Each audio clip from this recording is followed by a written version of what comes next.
বইয়ের নাম রোকনিয়াতের আসল চেতনা। লেখক অধ্যাপক গোলাম আজম। প্রকাশক আবু তাহের মোহাম্মদ মাসুম।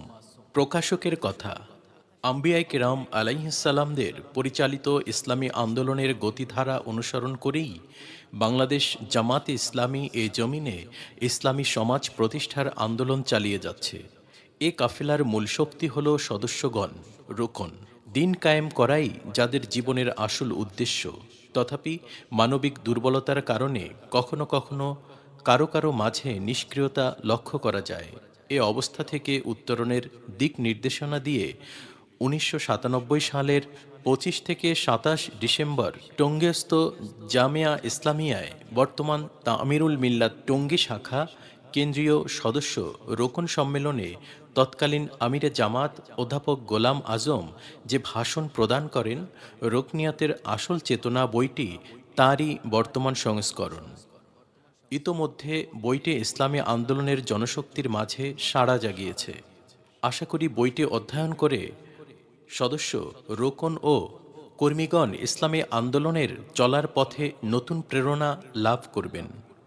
ইসলামী আন্দোলনের মর্মকথা, পৃষ্ঠা ৫। ইসলামী আন্দোলন জিহাদ ফি সাবিলিল্লাহরই সমর্থক বাংলা অনুবাদ। যুগে যুগে নবী রাসূলগণই এ আন্দোলনের নেতৃত্ব দিয়েছেন। যারাই ইসলামী আন্দোলনের দায়িত্ব পালন করতে চান, তাদেরকে নবী রাসূলগণের পরিচালিত আন্দোলন থেকেই আদর্শ ও অনুপ্রেরণা গ্রহণ করতে হবে। আল্লাহ তাআলা তার বিশাল সৃষ্টি জগতের ছোট বড় প্রতিটি সৃষ্টির জন্য যে বিধান তৈরি করেছেন, তা তিনি তাদের উপর চালু করেন। জিন ও মানুষ ছাড়া আর কোনো সৃষ্টিকে আল্লাহ তার বিধান অমান্য করার কোনো এখতিয়ার দেননি। এমনকি মানুষের শরীরের জন্য যে বিধিবিধান তিনি রচনা করেছেন, তা অমান্য করার সাধ্য মানুষের নেই। মানব দেহসহ সকল সৃষ্টির জন্য রচিত বিধান রাসূলের নিকট পাঠানো হয়নি। এসব নিয়ম বিধান ও আইন আল্লাহ স্বয়ং জারি করেন, কিন্তু মানুষের ব্যক্তি জীবন থেকে শুরু করে সামষ্টিক জীবনের সকল ক্ষেত্রের জন্য আল্লাহ তাআলা যে বিধান রচনা করেছেন, তা রাসূল সাল্লাল্লাহু আলাইহি ওয়াসাল্লামের মাধ্যমে পাঠিয়েছেন। এসব আইন বিধান আল্লাহ নিজে জারি না করে রাসূল সাল্লাল্লাহু আলাইহি ওয়াসাল্লাম ও তার প্রতি যারা ঈমান আনে তাদেরকে আল্লাহর পক্ষ থেকে চালু করার দায়িত্ব দিয়েছেন। এটাই আল্লাহর প্রতিনিধিত্ব বা খেলাফতের দায়িত্ব। আল্লাহর পক্ষ থেকে তার বিধানকে কায়েম করার চেষ্টা করাই হলো খলিফার কাজ। আল্লাহর আইন বিধান অন্য সমাজ ব্যবস্থার অধীনে চলতে পারে না। পৃষ্ঠা ৫। মানুষকে আল্লাহ তার আইন মেনে চলতে বাধ্য না করার কারণে সুবিধাবাদী ও স্বার্থন্বেষী মানুষ আল্লাহর আইনকে পাশ কাটিয়ে সমাজ ও রাষ্ট্রে নিজেদের মন গড়া আইন চালু করে। তাই সকল মানব সমাজেই কোনো না কোনো বিধিবিধান অবশ্যই চালু আছে। বিধানশূন্য কোনো সমাজ নেই। যুগে যুগে যখনই কোনো নবী দেশবাসীকে আল্লাহর আইন কবুল করার দাওয়াত দিয়েছেন, তখন কায়েমি স্বার্থবাদীরা পূর্ব প্রচলিত আইন বহাল রাখার উদ্দেশ্যে নবীর বিরুদ্ধে রুখে দাঁড়িয়েছে। এভাবে চিরকাল হক ও বাতিলের মধ্যে সংঘর্ষ চলে আসছে। এ সংগ্রামের নামই ইসলামী আন্দোলন। কুরআন পাকে বহু নবীর যুগে সংগঠিত সংঘর্ষের ইতিহাস তুলে ধরা হয়েছে। মানুষের মনগড়া আইনের ভিত্তিতে পরিচালিত সমাজ ব্যবস্থার অধীনে ইসলামের কিছু ধর্মীয় অনুষ্ঠান বেঁচে থাকতে পারলেও জীবন বিধান হিসেবে ইসলাম মানব রচিত বিধানকে উৎখাত করা ছাড়া কায়েম হতে পারে না। জনগণের মধ্যে যদি উল্লেখযোগ্য শক্তি সক্রিয়ভাবে ইসলামী আইন চালু করতে এগিয়ে এসে কায়েমি স্বার্থবাদীদেরকে পরাস্ত করতে সক্ষম হয়, তবেই সমাজ ব্যবস্থার পরিবর্তন সম্ভব। জামাতে ইসলামীর আন্দোলন, পৃষ্ঠা ৬। নবী রাসূলগণের পরিচালিত ইসলামী আন্দোলনের গতিধারা অনুসরণ করেই জামাত ইসলামীর কাফেলা বাংলাদেশে কর্মরত রয়েছে। ইসলামকে মানব সমাজে বাস্তবায়িত করার জন্য রাসূল সাল্লাল্লাহু আলাইহি ওয়াসাল্লাম যেমন প্রথমে এমন একদল লোক তৈরি করলেন যারা তাদের জীবনে ইসলামকে পুরোপুরি মেনে চলতে প্রস্তুত, তেমনিভাবে জামাতও ৩ দফা দাওয়াত ও ৪ দফা কর্মসূচির মাধ্যমে লোক তৈরির সাধনা করে চলছে। যারা জামাতের দাওয়াত কবুল করেন তাদেরকে ধাপে ধাপে বিভিন্ন পর্যায়ে অগ্রসর করা হয়। এরই এক পর্যায়ে তারা রোকন হিসেবে গণ্য হন। যারা ফরজ ও ওয়াজিব পালন করেন, হারাম থেকে বেঁচে চলেন, আল্লাহর দ্বীনকে বিজয়ী করার জন্য নিজেদের জান ও মাল আল্লাহর নিকট বিক্রয় করার সিদ্ধান্ত নেন, ইসলামকে কায়েম করাই জীবনের আসল উদ্দেশ্য বলে স্বীকার করেন এবং আল্লাহকে সাক্ষী রেখে ইন্না সলাতি অনুসুকি ও মাহিয়ায়া ও মামাতি লিল্লাহি রব্বিল আলামিন বলে শপথ গ্রহণ করেন, তাদেরকেই জামাত ইসলামীর রোকন হিসেবে গণ্য করা হয়। রোকন হওয়ার পর তাদের দিনই জিন্দেগিতে যাতে আরও উন্নতি হয় এবং তাদের মান যাতে বৃদ্ধি পায়, সেজন্য তাদেরকে নির্দিষ্ট কর্মসূচি দেয়া হয়। তাদেরকে আত্মগঠন ও ব্যক্তি গঠনের দায়িত্ব দেয়া হয়। রোহনিয়তের শপথের সময় তারা আল্লাহকে সাক্ষী রেখে যেসব ওয়াদা করেন তা সঠিকভাবে পালন করতে থাকলে তাদের মান বৃদ্ধি পাওয়াই স্বাভাবিক। তবু রোকনদের মান কমে কেন? পৃষ্ঠা 6 এবং 7। যারা সহযোগী সদস্য থেকে রোকন মানে পৌঁছার জন্য বেশ কিছু সময় সাধনা করে নিজেদেরকে গড়ে তোলেন, দিনের পথে তাদের এগিয়ে যাওয়ার বদলে পিছিয়ে পড়া স্বাভাবিক নয়। কিন্তু বেশ কিছু সংখ্যক রোকনের মান কমে যাওয়ায় তাদেরকে সামলে ওঠার সুযোগ দেয়া সত্ত্বেও তাদের রোকনিয়াত বহাল রাখা যায়নি। হয় তাদের রোকনিয়াত বাতিল করতে হয়েছে অথবা তাদের নিকট থেকে ইস্তেফা গ্রহণ করা হয়েছে। এ ধরনের যতগুলো কেস পাওয়া গেছে তা থেকে এটাই প্রমাণিত হয়েছে যে রোকনিয়াতের মান কমার আসল কারণ দুটো। প্রথম কারণ, রোকনিয়াতের শপথের সময় আল্লাহর সন্তুষ্টি ও পরকালীন সাফল্য অর্জন করাই আমার জীবনের চূড়ান্ত লক্ষ্য একথা ঘোষণা করা সত্ত্বেও বিভিন্ন দুর্বলতার কারণে দুনিয়ার দাবি প্রাধান্য পেয়ে যায়। দুনিয়ার দাবি পূরণের জন্য আমাদের যা কিছু করতে হয় তা বেঁচে থাকার প্রয়োজনে করতে বাধ্য হই, কিন্তু বেঁচে থাকব একমাত্র দ্বীনের দাবি পূরণের জন্য। দ্বীনই মুমিনের জীবনের আসল লক্ষ্য। ইসলামী আন্দোলন সাফল্যের শর্তাবলী বইতে মাওলানা মওদুদী রহমতুল্লাহ আলাইহি ইসলামী আন্দোলনের কর্মীদের প্রাথমিক পুঁজি হিসেবে যে 4টি গুণের কথা আলোচনা করেছেন, এই গুণটি 4র্থ নম্বরে রয়েছে। আর্থিক সচ্ছলতা অর্জন এবং পার্থিব সুখ সুবিধা বৃদ্ধি যখন জীবনের প্রধান উদ্দেশ্য হয়ে দাঁড়ায় এবং দ্বীনের দাবি যখন পেছনে পড়ে থাকে, তখন মান কমাই স্বাভাবিক। দ্বিতীয়ত, রোকন হিসেবে শপথের সময় আল্লাহকে সাক্ষী রেখে আল্লাহর বান্দাদের সামনে যে ঘোষণা করা হয় তা এত বিরাট দায়িত্বপূর্ণ ঘোষণা যে এর সত্যতা প্রমাণ করার জন্য বিভিন্ন সময় আল্লাহ পাক বিভিন্নভাবে পরীক্ষা করে থাকেন। কোনো মুমিনকে তিনি বিনা পরীক্ষায় ছেড়ে দেন না। ওয়ালানাবলুওয়ান্নাকুম বিশাইয়্যিম মিনাল খাউফি ওয়াল জুই ওয়া নাকসিম মিনাল আমওয়াল ওয়াল আনফুসি ওয়াস সামারাত। আমি অবশ্যই ভয়, ক্ষুধা, মাল, জান ও ফসলাদির ক্ষতি দ্বারা তোমাদেরকে পরীক্ষা করব। বাকারা 155। এই আয়াতে তিনি অবশ্যই পরীক্ষা করবেন বলে ডবল জোর দিয়ে বলেছেন এবং কিভাবে করবেন তাও জানিয়ে দিয়েছেন। বাতিলের পক্ষ থেকে ভয় দেখানো হবে, হালাল পথে চলার ফলে দারিদ্র্য আসবে এবং জান ও মালের ক্ষতির কারণ ঘটবে। অর্থাৎ দুনিয়ার জীবনে যেসব বিপদ আপদ আসে এসবের মাধ্যমেই পরীক্ষা করা হয়। সকলকে একইভাবে পরীক্ষা করা হয় না। যার মধ্যে যে দুর্বলতা রয়েছে সেদিক দিয়েই পরীক্ষা আসে। যখন পরীক্ষা আসে তখন সচেতন রোকন টের পেয়ে সাবধান হয়ে যায়। বিপদ মুসিবত এবং কঠিন বাধা ও সমস্যাকে পরীক্ষা মনে করেই সবরের সাথে রোকনিয়াতের মান রক্ষা করার চেষ্টা চালায়, যাতে পরীক্ষায় ফেল হয়ে না যায়। আল্লাহর দরবারে কাতরভাবে ধর্ণা দেয় যাতে আল্লাহ পরীক্ষায় উত্তীর্ণ হওয়ার তৌফিক দেন। যারা পরীক্ষার ব্যাপারে সতর্ক নয় তারা বিপদ মুসিবতকে দিনের কাজ না করার অজুহাত বা বাহানা মনে করে। তারা ভাবে যে আমি এ অবস্থায় কেমন করে আগের মতো কাজ করব। ফলে তাদের মান কমতে থাকে এবং পরীক্ষায় ফেল করে। ক্রমে রোকনিয়াতের নিম্নতম মানটুকুও রক্ষা করতে ব্যর্থ হয় এবং এর ফলে হয় ইস্তেফা দেয় আর না হয় তাদের রোকনিয়াত বাতিল করা হয়। আল্লাহর পক্ষ থেকে কেন পরীক্ষা করা হয়? পৃষ্ঠা 7 ও 8। আল্লাহর দিনকে কায়েম করার দায়িত্ববোধ নিয়ে যারা রুকন হওয়ার হিম্মত করে, তারা প্রকৃতপক্ষে ইসলামী রাষ্ট্র পরিচালনার কঠিন বোঝা বহনের জন্য রাজি। সূরা আন-নূরের ৫৫ নং আয়াতে আল্লাহ তাআলা তাদের হাতি এ পবিত্র দায়িত্ব অর্পণের ওয়াদা করেছেন। যারা এ দায়িত্ব পালনের যোগ্য বিবেচিত হবে, এ যোগ্যতা যাচাই করার জন্যই আল্লাহ স্বয়ং পরীক্ষা নিয়ে থাকেন। খেলাফতের এ দায়িত্ব যাদের উপর অর্পণ করা হয়, তারা এত ক্ষমতার অধিকারী হয় যে তারা অবাধে দুর্নীতি, স্বজনপ্রীতি, জনগণের উপর জুলুম, শোষণ ও নির্যাতন চালানোর সুযোগ পায়। তাই এ মহান দায়িত্ব দেওয়ার পূর্বে তাদেরকে যাচাই করার প্রয়োজনে আল্লাহ পাক পরীক্ষার ব্যবস্থা করেন। রাসূল সাল্লাল্লাহু আলাইহি ওয়াসাল্লাম তাঁর যে সাহাবীগণকে নিয়ে মদিনায় ইসলামী সরকার গঠন করেন, তাদেরকে বহু কঠিন পরীক্ষার মাধ্যমে আল্লাহ তাআলা বাছাই করে নিয়েছেন। তাদের শেষ পরীক্ষা ছিল হিজরত। যারা নিজের বাড়ি ঘর, ধন সম্পদ, আত্মীয় স্বজনের মায়া ত্যাগ করে দ্বীনের দাবি পূরণের উদ্দেশ্যে জন্মভূমি পর্যন্ত ত্যাগ করলেন, তাদের হাতেই রাষ্ট্রীয় ক্ষমতা তুলে দেয়া হলো। এসব পরীক্ষিত লোকদের পক্ষে আল্লাহর নাফরমানি করে দুর্নীতি ও স্বজনপ্রীতি করা কি স্বাভাবিক?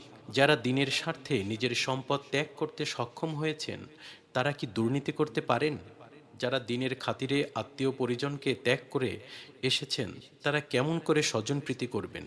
আল্লাহ তাআলা তার দ্বীন কায়েম করার দাবিদারদের হাতে বিনা পরীক্ষায় ক্ষমতা তুলে দেন না। তাই এ পরীক্ষা অপরিহার্য। পরীক্ষার মাধ্যমেই রোকনিয়াতের মান বৃদ্ধি পায়। পৃষ্ঠা ৮। পরীক্ষায় যারা টিকে যায়, তারাই আন্দোলনের যোগ্য বলে বিবেচিত হয়। যারা ছাঁটাই হয়ে যায়, তারা এ পথে চলার যোগ্য নয়। যেসব ত্রুটি থাকলে রোকন রাখা উচিত নয়, সেসব কোনো রোকনের মধ্যে পাওয়া গেলে প্রথমে তার রোকনিয়াত মুলতবি করে সংশোধনের সুযোগ দেয়া হয়। সংশোধন না হলে ইস্তফা দেওয়ার পরামর্শ দেয়া হয়, অথবা বাধ্য হয়ে রোকনিয়াত বাতিল করা হয়। এভাবেই রোকনগণকে ত্রুটি মুক্ত থাকার গুরুত্ব উপলব্ধি করার তাগিদ দেয়া হয়। যাদের উপর সংগঠনের আর্থিক দায়িত্ব থাকে, তারা বিশেষ পরীক্ষার সম্মুখীন হন। বাইতুল মাল, নির্বাচনী তহবিল, সংগঠনের পরিচালনায় কোনো প্রতিষ্ঠানের ফান্ড ইত্যাদি আমানতদারির দাবি পূরণ করতে অক্ষম হলেও ছাঁটাই করা হয়। এ জাতীয় সাংগঠনিক শৃঙ্খলা মান বৃদ্ধিতে সহায়ক হয়। রোকনিয়াতের আসল চেতনা, পৃষ্ঠা ৮। যে দুটো প্রধান কারণে রোকনিয়াতের মান কমে যায়, তারও মূল কারণ রোকনিয়াতের আসল চেতনার অভাব। ১৯৮৬ সালের রোকন সম্মেলনে রোকনিয়াতের দায়িত্ব সম্পর্কে আলোচনা করেছিলাম। ১৯৯২ সম্মেলনে জেলে থাকা অবস্থায় রোকনিয়াতের মর্যাদা নামে একটা লেখা পাঠিয়েছিলাম। এ দুটো বিষয় একই বইতে রোকনিয়াতের দায়িত্ব ও মর্যাদা নামে জামাতের প্রকাশনা বিভাগ থেকে ছাপানো হয়েছে। আজ বিশেষ করে রোকনিয়াতের চেতনা সম্পর্কে আলোচনা করছি, যার কোনো কোনো পয়েন্ট রোকনিয়াতের মর্যাদা শিরোনামে ভিন্ন আঙ্গিকে উক্ত বইতে আলোচিত হয়েছে। রোকনিয়াতের আসল চেতনার ব্যাখ্যায় ৫টি কথা পেশ করতে চাই। ১. দ্বীনি জিন্দেগি তরক্কির পথে রোকনিয়াতের স্থান কোথায়? ২. মান কমার মূল কারণ সম্পর্কে সতর্কতা। ৩. আল্লাহর বাছাই ও ছাঁটাই নীতি সম্পর্কে সাবধানতা। ৪. জনগণের নিকট সত্যের সাক্ষ্য বহনের দায়িত্ব। ৫. আল্লাহর ব্যাংকে জমা বৃদ্ধির ধান্দা। এখন এই ৫টি কথার সংক্ষিপ্ত ব্যাখ্যা করছি। প্রথম, চেতনা। দ্বীনি জিন্দেগির তরক্কির পথে রোকনিয়াতের স্থান কোথায়? পৃষ্ঠা ৯ এবং ১০। জামাতের রোকন হিসেবে আমি একথা স্বীকার করতে বাধ্য যে আমার দ্বীনি জিন্দেগি গড়ে তুলবার ব্যাপারে জামাতের বিরাট অবদান রয়েছে। প্রথমে জামাতের মরহুম নেতা জনাব আব্দুল খালেকের মাধ্যমে দ্বীনের দাওয়াত পেয়ে আমি সহযোগী সদস্য হিসেবে জামাতে শামিল হই। এরপর তারই প্রচেষ্টায় কর্মী হিসাবে কাজ শুরু করি। জামাতের ইউনিট বৈঠকের মাধ্যমে ও জামাতের প্রচারিত ইসলামী সাহিত্য অধ্যয়ন করে ইসলামের এমন বিপ্লবী ধারণা পেলাম, যা ঈমানকে শানিত, ইলমকে সমৃদ্ধ ও আমলকে মজবুত করতে থাকে। জামাতে আসার পূর্বে এই ধারণাই ছিল না যে ইসলাম একমাত্র পূর্ণাঙ্গ জীবন বিধান এবং দ্বীনের সকল ক্ষেত্রেই আল্লাহর হুকুম ও রাসূলের তরিকা মেনে চলতে হবে। দুনিয়ার সব কাজকেই ইবাদতে পরিণত করতে হবে। আল্লাহর সন্তুষ্টি ও আখিরাতের সফলতা লাভ করতে হলে রাসূল সাল্লাল্লাহু আলাইহি ওয়াসাল্লাম ও সাহাবায়ে কেরাম রাদিয়াল্লাহু তাআলা আনহুমের অনুকরণে আল্লাহর বিধানকে কায়েম করার জন্য জান ও মালের কোরবানি পেশ করতে হবে। জামাতে এসে আরও জানতে পারলাম যে সমাজ ও রাষ্ট্রে ইসলাম কায়েম না হলে পূর্ণ মুসলিম হিসেবে জীবনযাপনের সুযোগ হতে পারে না। ইসলামকে অন্য কোনো সমাজ ব্যবস্থার অধীনে কোনো রকমে বেঁচে থাকার জন্য পাঠানো হয়নি। মানবজাতির নেতৃত্বের দায়িত্ব পালনের জন্যই উম্মতে মোহাম্মদীর সৃষ্টি হয়েছে এবং মানুষকে মানুষের গোলামি থেকে মুক্ত করার জন্যই ইসলাম এসেছে। এক কথায় বলতে চাই যে ঈমান, ইলম ও আমলের ময়দানে যতটুকু সামান্য অগ্রগতি লাভ করার সৌভাগ্য আমার হয়েছে তা জামাতের ইসলামী আন্দোলনে শরিক না হলে কিছুতেই সম্ভব হতো না। আমার সকল রোকন ভাই ও বোন আমার এসব কথা তাদের জীবনেও সত্য বলে স্বীকার করতে বাধ্য। জামাতে ইসলামীতে আসার আগে ইসলামের ভিন্ন রূপ দেখেছি। ওইসব ঘাট পাড়ি দিয়ে জামাতকে পেয়েছি বলে এ সংগঠনের মূল্য আমার নিকট বিরাট। জামাতের দাওয়াত ব্যাপক হওয়ার পর যারা রোকন হয়েছেন তাদের কাছে জামাতের মর্যাদার উচ্চ ধারণা নাও থাকতে পারে। ইসলামের নামে হাজারো ফিতনার এ যুগে জামাতে ইসলামী যে আল্লাহ পাকের কত বড় রহম তা তারাই উপলব্ধি করতে সক্ষম, যারা ইসলামের নামে বিভিন্ন মত ও পথের চক্কর থেকে বের হয়ে এ পথে চলার তৌফিক পেয়েছেন। এ পথ না পেলে আমাদের কার জীবন কোন অবস্থায় কাটতো সে কথা ভাবলে আল্লাহর শুকরিয়ায় মাথা নত হয়ে আসে। এ জামাতে শরিক না হলে আমরা দ্বীনি জিন্দেগির কোন পর্যায়ে অবস্থান করতাম এবং ঈমান, ইলম ও আমলের ময়দানে আমাদের মান কোথায় থাকতো সে কথা মনে করে আল্লাহ তাআলার শেখানো ভাষায় বলতে চাই, সকল প্রশংসা ওই আল্লাহর, যিনি আমাদেরকে এ পথে হেদায়েত করেছেন। যদি আল্লাহ হেদায়েত না করতেন তাহলে আমরা হেদায়েত পেতাম না। সূরা আল আরাফ ৪৩। জামাতে ইসলামী ধাপে ধাপে অগ্রসর করে যাকে রোকন বানায় তাকে দ্বীনে জিন্দেগির কোন অবস্থানে পৌঁছিয়ে দেয় তা বুঝে নিতে হবে। সে অবস্থানটিকে কামিল মুমিনের সর্বনিম্ন স্তর বলা যায়, কারণ রোকন হওয়ার শর্ত শুধু ফরজ ও ওয়াজিব মেনে চলা এবং হারাম থেকে বেঁচে থাকা, সুন্নাত ও নফল পালন এবং মাকরু থেকে বেঁচে থাকার পর রোকন করা হবে বলে শর্ত রাখা হয়নি। যে ব্যক্তি ফরজ ওয়াজিব ঠিকমতো পালন করে না বা হারাম থেকে বাঁচার ব্যাপারে অবহেলা করে তাকে কামিল মুমিনের নিম্নমানে আছে বলেও মনে করা চলে না। কামিল মুমিন বিরাট ব্যাপার। রোকনের মানকে বড়জোর কামিল মুমিনের নিম্নতম মান বলা চলে। দেশ ও সমাজের বর্তমান কুলুষিত পরিবেশে বহু খাঁটি ইমানদারও রোকন হওয়ার শর্তটুকু পূরণ করার হিম্মত করে না। ইসলামী আন্দোলনে মনে প্রাণে সক্রিয় এবং সংগঠনের বিভিন্ন কর্মকাণ্ডে বলিষ্ঠ ভূমিকা পালন করেন এমন অনেকেই রোকনিয়াতের দায়িত্ব গ্রহণ করতে সাহস পান না। অনেকের নিকট রোকন হওয়া বিরাট কঠিন বিষয় মনে হলেও প্রকৃতপক্ষে তা কামিল মুমিনের সর্বনিম্ন মান মাত্র। দ্বীনি জিন্দেগির তরক্কি ও উন্নতিতে একটি সিঁড়ির সাথে তুলনা করলে এ সিঁড়ির সর্বোচ্চ ধাপ হল সাহাবাই কেরামের মান। সর্বনিম্ন মান থেকে সর্বোচ্চ মানের মধ্যে বিরাট ব্যবধান রয়েছে। সে হিসেবে এ সিঁড়ি অবশ্যই অত্যন্ত দীর্ঘ। জামাত যাকে রোকন বানালো তাকে এ দীর্ঘ সিঁড়ির মাত্র পয়লা ধাপে পৌঁছিয়ে দিল। এখন এ সিঁড়ি বেয়ে দ্বীনি জিন্দেগিকে উন্নত করার সাধনা করা রোকনেরই দায়িত্ব।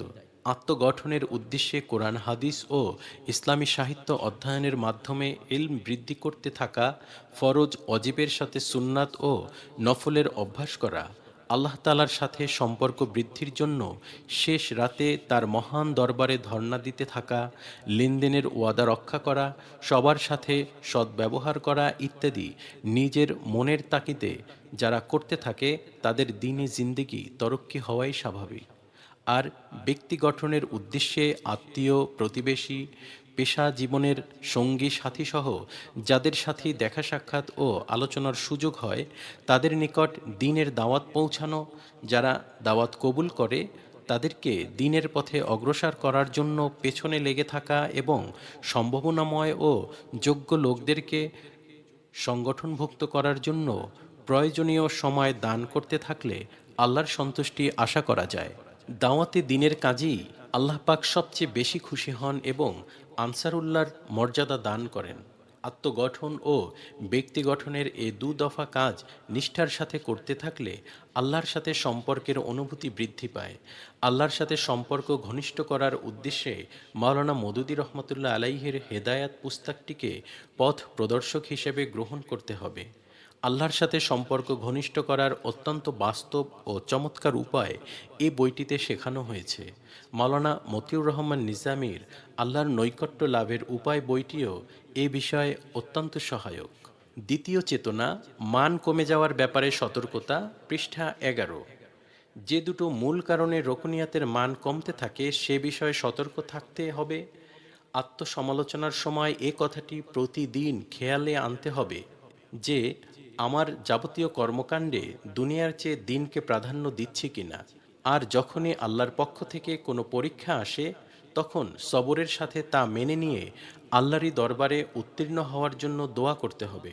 সংগঠনের দায়িত্বশীল ও দ্বীনি ভাইদেরকে অবস্থা জানিয়ে দোয়া চাইতে হবে। আর দ্বীনের দায়িত্ব আরও বেশি ইখলাসের সাথে পালন করার চেষ্টা করতে হবে। তৃতীয় চেতনা, ছাঁটাই থেকে সাবধানতা, পৃষ্ঠা 11, 12 ও 13। আল্লাহ তাআলা এই গ্যারান্টি কাউকে দেননি যে একবার হেদায়েত হলে আর কখনো গোমরা হবে না, বরং মৃত্যু পর্যন্ত হেদায়েতের উপর কায়েম থাকার জন্য চেষ্টা করার সাথে সাথে দোয়া করার জন্যও কোরআনে শিক্ষা দিয়েছেন। রব্বানা লা তুজিগ কুলুবানা বা'দা ইয হাদাইতানা ওয়া হাব লানা মিন লাদুনকা রাহমাতান ইন্নাকা আনতাল ওয়াহ্হাব। হে আমাদের প্রভু, তুমি যখন আমাদেরকে হেদায়েত করেছ তখন এ হেদায়েত দেওয়ার পর আমাদের দিলে কোনো রকম বক্রতা সৃষ্টি হতে দিও না। তোমার দয়ার ভাণ্ডার থেকে আমাদের উপর রহমত নাজিল করো, একমাত্র তুমিই প্রকৃত দাতা। আলে ইমরান 8।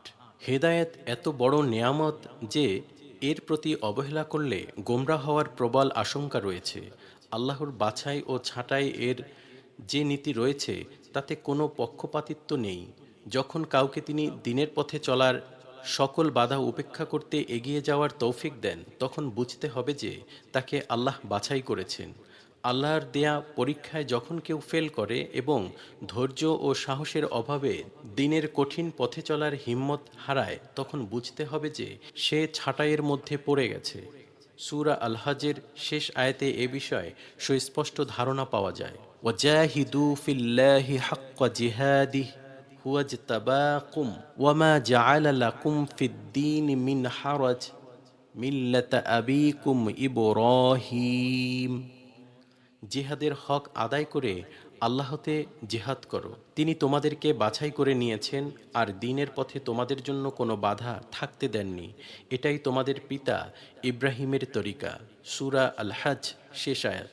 সূরা আল হজের প্রথমাংশ হিজরতের পূর্বক্ষণে নাজিল হয় এবং শেষাংশ হিজরতের পরপরই নাজিল হয়। যারা সব কিছু ত্যাগ করে দ্বীনের খাতিরে হিজরত করলেন তাদেরকে এ আয়াতে হক আদায় করে যে জিহাদ করার হুকুম দেয়া হয়েছে এর মর্ম কি?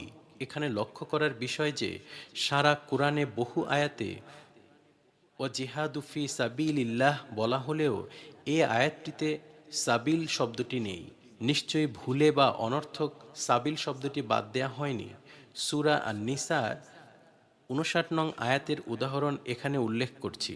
ইয়া আইয়ুহাল্লাযীনা আমানু আতিউল্লাহ ওয়া আতিউর রাসূলা ওয়া উলিল আমরি মিনকুম। এই আয়াতটিতে আল্লাহ ও রসুলের সাথে আতিউ শব্দটি উল্লেখ করা হয়েছে, কিন্তু উলিল আমর এর সাথে তা বাদ দেয়া হয়েছে। এখানে যেমন অনর্থক আতিউ শব্দ বাদ দেয়া হয়নি, তেমনি ওই আয়াতেও সাবিল শব্দ বাদ দেয়ার তাৎপর্য রয়েছে। এর সঠিক তাৎপর্য তো আল্লাহই জানেন, তবে এর নিম্নরূপ ব্যাখ্যা করা যুক্তিপূর্ণ বিবেচিত হতে পারে। সাবিল অর্থ পথ। আল্লাহর পথে জান ও মাল দিয়ে জেহাদ করার কথা বহু আয়াতেই আছে। এই আয়াতটিতে জান ও মাল দিয়ে জেহাদ করার কথাও নেই। সাহাবাই কেরাম 13 বছর পর্যন্ত জান ও মাল দিয়ে আল্লাহর পথে জিহাদ করার পর সব কিছু ত্যাগ করে হিজরত করলেন। তারা তো সব সাবিল পার হয়েই এসেছেন। শুধু জানটি নিয়ে জন্মভূমির মায়া এবং স্বজনদের আকর্ষণ ত্যাগ করে আল্লাহর হুকুম তামিল করলেন। এখন তাদেরকে আল্লাহর মধ্যে জিহাদ করার হুকুম করা হয়েছে, অর্থাৎ তোমরা আল্লাহর সন্তুষ্টির জন্য তার হুকুমে সব কিছু কোরবানি করে এসেছ। দুনিয়ায় তোমাদের চাওয়া ও পাওয়ার আর কিছুই নেই, তাই তোমরা আল্লাহময় হয়ে যাও। তোমাদের কামনা বাসনাকে আল্লাহর ইচ্ছার মধ্যে বিলীন করে দাও, ফালাফিল্লা হয়ে যাও, কারণ তোমাদেরকে আল্লাহ তার ইচ্ছা পূরণের জন্য বাছাই করে নিয়েছেন, আর বাছাইয়ের যোগ্য মনে করেই তোমাদেরকে হিজরতের তৌফিক দিয়েছেন। দ্বীনের দাবি পূরণের ব্যাপারে কোনো বাধাতে তিনি তোমাদেরকে আটকায় দেননি। বহু ঈমানদার তাদের দুর্বলতার কারণে হিজরত করতে সক্ষম হয়নি। তোমরা এজন্য সক্ষম হয়েছ যে তোমরা আল্লাহর বাছাইয়ের মধ্যে গণ্য হয়েছ। তোমাদের এই যে ত্যাগ ও কোরবানি, তা তোমাদের আদর্শিক পিতা ইব্রাহিম আলাইহিসসালামেরই আদর্শ। তোমরাও তারই কাছে আল্লাহর হুকুম পালন করতে গিয়ে দুনিয়ায় সব কিছু কোরবানি দিতে সক্ষম হয়েছ। এখান থেকে আমরা এ চেতনাই পাই যে যারা ভয় ভীতি, লোভ লালসা, আপদ বিপদকে অগ্রাহ্য করে ইসলামী আন্দোলনের কঠিন পথে মজবুত হয়ে টিকে থাকে, তারাই আল্লাহ পাকের বাছাইয়ের মধ্যে গণ্য। আর যারা দুর্বলতার শিকার হয়ে পিছিয়ে পড়ে, তারাই ছাঁটাইয়ের অন্তর্ভুক্ত। বাংলাদেশের 12 কোটি মানুষের মধ্যে 11 কোটি মুসলমান। মুসলমানদের মধ্যে লক্ষ লক্ষ এমন লোক রয়েছে যারা কোরআন হাদিসের ইলম, পার্থিব বিষয় জ্ঞান, উচ্চ ডিগ্রি, ধন সম্পদ, মান সম্মান, কর্তৃত্ব, নেতৃত্ব ইত্যাদিতে আমাদের মতো রুকনদের তুলনায় অনেক অনেক উন্নত। বিরাট বাতিল শক্তির মোকাবেলায় আমাদের মতো নগণ্য সংখ্যক লোককে ইন্না সলাতি অনুসুকি ওয়া মাহইয়ায়া ওয়া মামাতি লিল্লাহি রব্বিল আলামিন বলে আল্লাহর নিকট বায়াত হওয়ার তৌফিক দিলেন।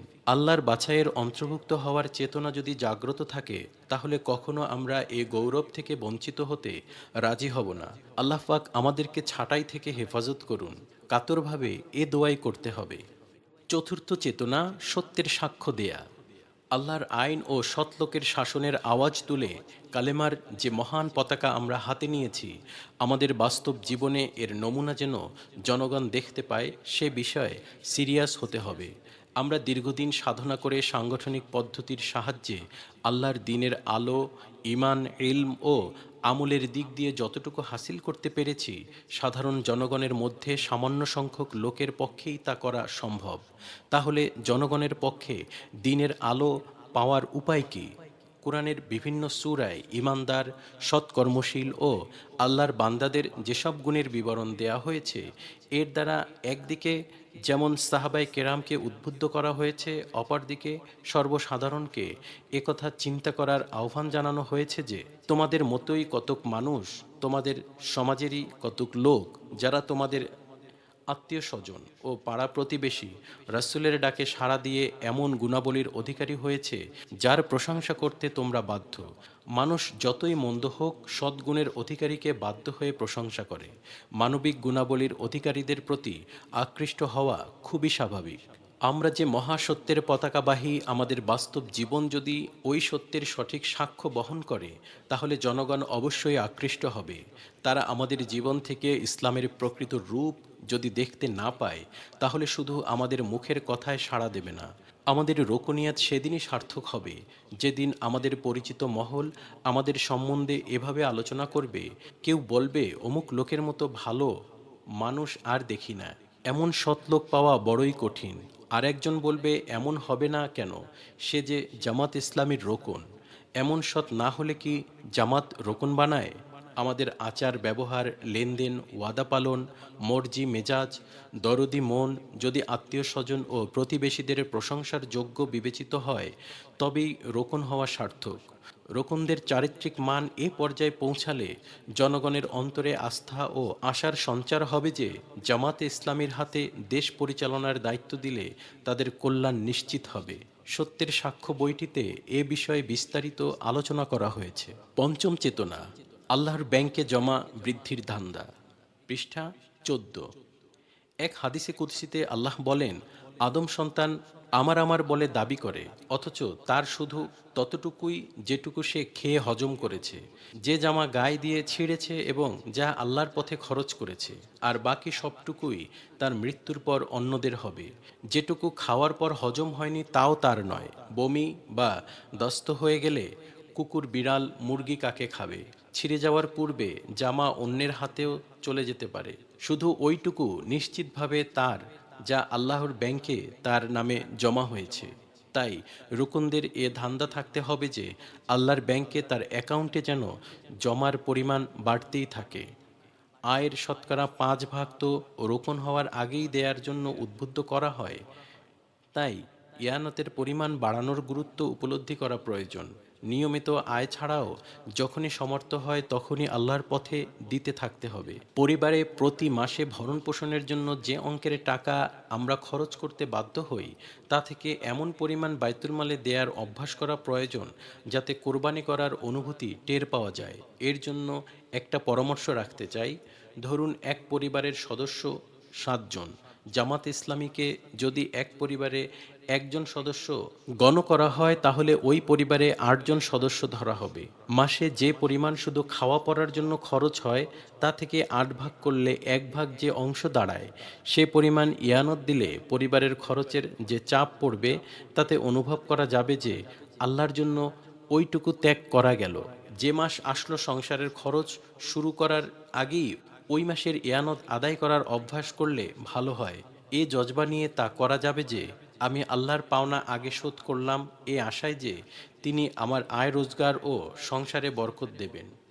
রোগবালাই আপদ বিপদ থেকে আল্লাহ যদি হেফাজত করেন তাহলেই তো সংসারে বিরাট বরকত হয়, আর এ ক্ষমতা আল্লাহরই হাতে। এসব চেতনার সুফল পৃষ্ঠা 14 ও 15। এই 5টি চেতনা যদি আমরা সদা জাগ্রত রাখতে পারি তাহলে দিনই তরক্কির সিঁড়ি বেয়ে আমরা এগিয়ে যেতে সক্ষম হব ইনশা আল্লাহ। এ তরক্কির কোনো শেষ নেই। কামিল মুমিন হওয়ার এ সাধনা অবিরাম চালাতে হবে। কোনো অবস্থায় এ ধারণা করার সুযোগ নেই যে আমি কামেল হয়ে গেছি। এ ধারণা হওয়া মানেই অধপতন শুরু হওয়া। কারণ এ ধারণা হলে এগিয়ে যাওয়ার প্রচেষ্টা থেমে যাবে এবং পিছিয়ে যাওয়া শুরু হবে। জ্ঞান অর্জনের বেলায় দেখা যায় যে বিএ, এমএ বা ফাজেল কামেল পাশ করলেই বিদ্যার সাগর হয়ে যায় না। তবে শিক্ষা প্রতিষ্ঠানের সাহায্যে এটুকু বিদ্যা হাসিল হয় যাকে ভিত্তি করে জ্ঞান সাগরে ঝাঁপিয়ে পড়ার হিম্মত পায়। এটা শিক্ষা প্রতিষ্ঠানের দায়িত্ব নয়, এ দায়িত্ব ব্যক্তির নিজের। এমনিভাবে জামাতের সাংগঠনিক পদ্ধতির সাহায্যে রোকনিয়াতের ডিগ্রি পাওয়ার পর কামিল মুমিন হওয়ার পথে সাধনা করার হিম্মত পাওয়া যায়। যদি এই হিম্মতকে আমরা কাজে লাগাই তাহলে ইনশা আল্লাহ তরক্কি হতেই থাকবে। এটা সংগঠনের দায়িত্ব নয়, এ দায়িত্ব রোকনের নিজের। রোকন হওয়ার মানে হলো অটোমেটিক মেশিনে পরিণত হওয়া। জামাত তাকে স্বয়ংক্রিয় ইঞ্জিন বানিয়ে ছেড়ে দিয়েছে। এখন যদি তাকে রেলের বগির মতোই টেনে নেওয়ার দরকার হয় তাহলে বুঝতে হবে যে সে আর ইঞ্জিন নেই, বগিতে পরিণত হয়েছে। রোকনের দায়িত্ব হলো নিজের চেষ্টায় দিনে জিন্দেগিকে অবিরাম উন্নত করার সাধনা করতে থাকা এবং এ পথের ইঞ্জিন হিসেবে আরও অনেক লোককে বগির মতো এগিয়ে নিয়ে যাওয়া। রোকনিয়াতের চেতনা জাগ্রত থাকলে এ উভয় দায়িত্বই যোগ্যতার সাথে পালন করা সম্ভব। কর্মীদের জন্য আদর্শ হতে হবে পৃষ্ঠা 15। আমাদের মান যদি উন্নত হয় তাহলে কর্মীরা আমাদেরকে আদর্শ মনে করবে এবং তাদের মধ্যে রোকন হওয়ার আগ্রহ ও উৎসাহ বৃদ্ধি পাবে। আর তা না হলে আমরাই তাদের রোকন হওয়ার পথে বাধা বলে গণ্য হব। এদিক বিবেচনা করলে আমাদের দায়িত্বের উপলব্ধি অত্যন্ত গভীর হওয়া প্রয়োজন।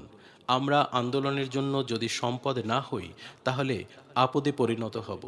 আমাদের উপরই আন্দোলনের অগ্রগতি নির্ভর করে। তাই আপনাদের কাছে আমার আকুল আহ্বান যে আসুন আমরা এ বিষয়ে দৃঢ় সিদ্ধান্ত গ্রহণ করি। তাহলে এ সম্মেলনের জন্য আমরা সময়, শ্রম ও অর্থের যে কোরবানি দিলাম তা সত্যিকারভাবে সার্থক হবে।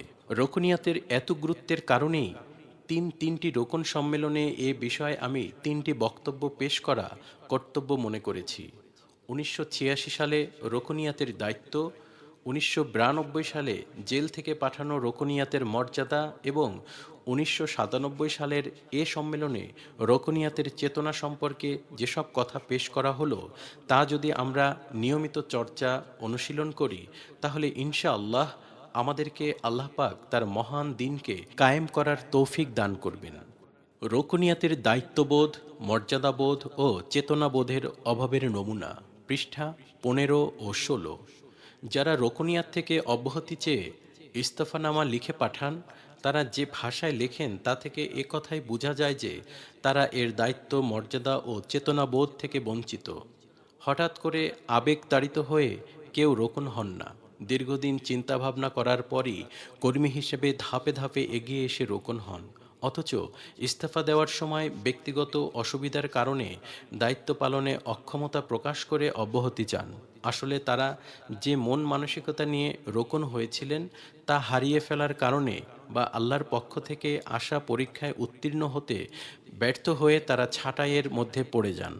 ইস্তেফাদাতাদের মধ্যে যারা রোকনিয়াতের দায়িত্ব পালনে অক্ষমতা প্রকাশ করেও কর্মী হিসেবে জামাতে নিয়মিত সামিল থাকেন, তারা হয়তো আবার একসময় রোকন হওয়ার হিম্মত পাবেন। কিন্তু যারা জামাত ত্যাগ করার উদ্দেশ্যে ইস্তেফা দেন, দিনের দিক দিয়ে তাদের অধপতনের আশঙ্কাই প্রবল।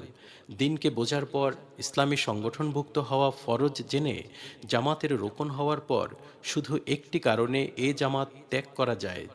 একামতে দিনের যে দায়িত্ব পালনের উদ্দেশ্যে জামাতে ইসলামীতে যোগদান করেছিলেন, কেউ যদি ওই উদ্দেশ্য হাসিলের জন্য এ জামাতের চেয়ে আরও উন্নত কোনো সংগঠনে যোগদান করার জন্য পদত্যাগ করেন, তাহলে এতে কোনো দোষ নেই। কিন্তু ব্যক্তিগত দুর্বলতার কারণে যদি কেউ দ্বীনি সংগঠন ত্যাগ করেন, তাহলে হাদিস অনুযায়ী তিনি ইসলামের রশি গলা থেকে ছুঁড়ে ফেলার মতো কাজ করলেন। আর রোকনিয়াতের শর্ত লঙ্ঘন করার কারণে যাদের রোকনিয়াত বাতিল করা হয়, তাদের মধ্যে যারা অনুতপ্ত হয়ে কর্মী হিসেবে এখলাসের সাথে কাজ করতে থাকেন, তারা আবার একসময় রোকন হয়ে যান। তাই বাতিলকৃত রোকনদেরকে টার্গেট নিয়ে আবার রোকন করার জন্য চেষ্টা করা আমাদেরই কর্তব্য। আমাদের যে ভাই কোনো অপরাধের কারণে রোকনিয়াত হারিয়েছেন, তার প্রতি দরদি মন নিয়ে সংশোধনের চেষ্টা করা আমাদের দ্বীনি দায়িত্ব। আল্লাহর দরবারে ধর্ণা, পৃষ্ঠা 16।